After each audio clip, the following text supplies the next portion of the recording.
What is going on, everybody? This is Cameron Washington, back with another edition of Cameron's Non-Judgment Fellowship. And today we're going to be going over 1 Corinthians 14. I can't believe we only have 2 more chapters until the end of our second series. Can you believe that? Before we get started, let's spend some time in prayer with the Lord. Yes, God, thank you for the opportunity to meet with you today. Thank you for your love for us and that you care about us.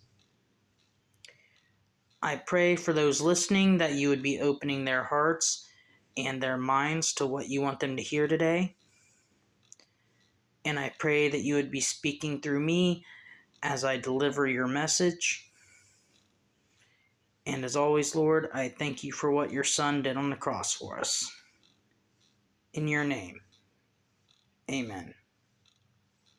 So, in today's lesson, in 1 Corinthians 14, Paul says, when you speak in tongues, you need to do it in an orderly fashion. You can't just come in willy-nilly with that gift and expect people to automatically understand you, or they're going to look at you like you're crazy. Look at you like, oh my, well, what's going on here? So Paul instructs, if you have the gift of speaking in tongues, make sure you have an interpreter or interpreters present, and make sure you keep it down to at least 2 or 3 people speaking. Also,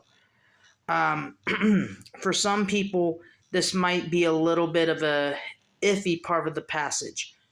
But when Paul talks about women not being able to speak, things like that, he's talking about the old law before Christ and before God's plan was set into motion. Because back in the old times, back in the first century times, women were forbidden to speak, forbidden to go outside in public without someone escorting them, or ask any questions unless they were at home. So Paul says, hey, we're not under that anymore. We're not under that covenant anymore. If women want to speak or they have the gift of tongue or prophecy, they have just as much right to speak as anyone else.